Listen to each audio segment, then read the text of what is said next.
Isang mapagpalang araw po sa ating lahat. Ako nga po pala si Binibining Christy May R. Arcillas at kasama ko po rito si Binibining Lakinon Ella Jones F. At ngayon tatalakayin namin ang paksa ang mga dula sa cafeteria, restaurant, hotel at pub house. Ang mga dula sa cafeteria o cafe, una ay ang poetry reading. Ito ay madalas ginagawa sa mas tahimik na ambience ng mga cafeteria kung saan binibigyang daan ang mga makata na basahin ang kanilang likha. Ang pagbabasa ng mga tula ay may buhay, kadalasang may kasamang emosyonal na pagbigkas upang mas maramdaman ng tagapakinig ang mensahe ng tula.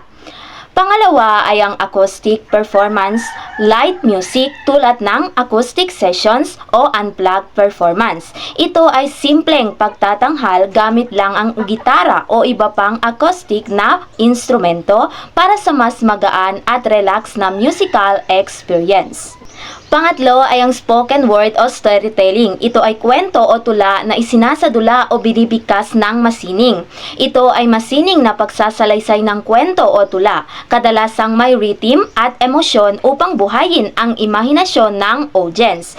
At ang pang-apat ay mini theater acts. Ito ay maikling dula o skit na intimate at malapit sa audience. Ito ay maikling dula na ginaganap malapit sa audience, kadalasang nagpapakita ng araw-araw na sitwasyon o nakakatawang tagpo sa simpleng paraan.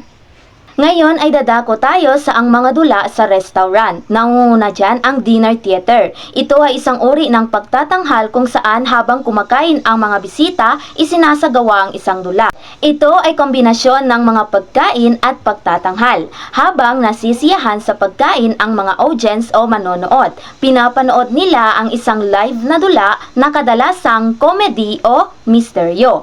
Ang pangalawang dula ay ang musical performances, live bands o solo performances para sa entertainment habang kumakain ang mga bisita. Ito ay live na tugtugan mula sa banda o soloista na nagbibigay buhay at saya sa kainan. Kadalasang may temang akma sa okasyon o mood ng restaurant. Ang panghuling dula sa restaurant ay ang interactive plays. Ito ay minsan ginagawa rin sa mga murder mystery dinner kung saan kasali ang audience sa takbo ng kwento. Ito ay isang uri ng dula kung saan hindi lang basta nanonood ang mga audience, kundi kasali sila sa kwento, nagtatanong, nag-iimbestiga o nagbibigay ng mungkahi sa takbo ng istorya. Si Ella Jones Lakinon, aking tatalakayin ay ang hotel. Una ay ang cultural shows, mga pagtatanghal na nagpapakita ng kultura at tradisyonal na sayaw o awit ng isang lugar. Dito, mga pagtatanghal ng mga tradisyonal na sayaw, awit at musika ng isang particular na lugar o kultura. Layunin itong ipakita ang kasaysayan at tradisyon ng isang komunidad. Pangalawa, ballroom, plays or act. Malaking theatrical performance para sa mga event o okasyon. Dito naman, malalaking produksyon ng teatro kadalasang ginagawa sa malalaking bulwagan o ballroom ng hotel para sa mga espesyal na okasyon o event. Mas malaki at mas detalyado kumpara sa ibang uri ng pagtatanghal. Pangatlo ay ang corporate entertainment. Madalas sa mga conference at gatherings nagkakaroon ng comedy, act o variety shows. Dito, mga pagtatanghal na idinisenyo para sa mga pagtitipon o mga event na pang-korporasyon. Maaring ito ay mga comedy act, variety show o ibang pang-uri ng entertainment na pang-angkop sa isang professional na setting. Ngayon ay dadako naman tayo sa pub house. Una ay ang stand-up comedy. Isa sa mga pinakasikat na uri ng entertainment sa pub house.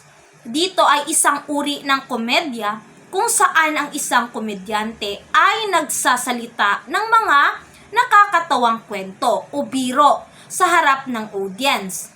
Ito ay isa sa mga pinakasikat na uri ng entertainment. Pangalawa ay ang improved shows. improvisational comedy o drama na madalas sumasali ang audience. Dito, mga pagtatanghal kung saan ang mga artista ay nag-i-improvise ng mga eksena o dialogo batay sa mga mungkahi ng audience o ng isa't isa. Madalas itong nakakatawa at hindi inaasahan. Pangatlo, live band and music gigs, rock, blues, jazz o indie music performance. Mga pagtatanghal ng mga banda o musikero na nagpe-perform ng live music. Maaring ito ay iba't ibang genre ng musical gaya ng rock, blues, jazz o indie music. Pang-apat ay ang themed play night. Maikling drama o thematic performance na tugma sa okasyon, halimbawa Halloween, retro night. Dito, ang mga maikling dula o pagtatanghal na may particular na tema na nauugnay sa isang okasyon o panahon, halimbawa lamang ng Halloween, retro night, ang mga palabas ay idisenyo upang tumugma sa tema ng gabi.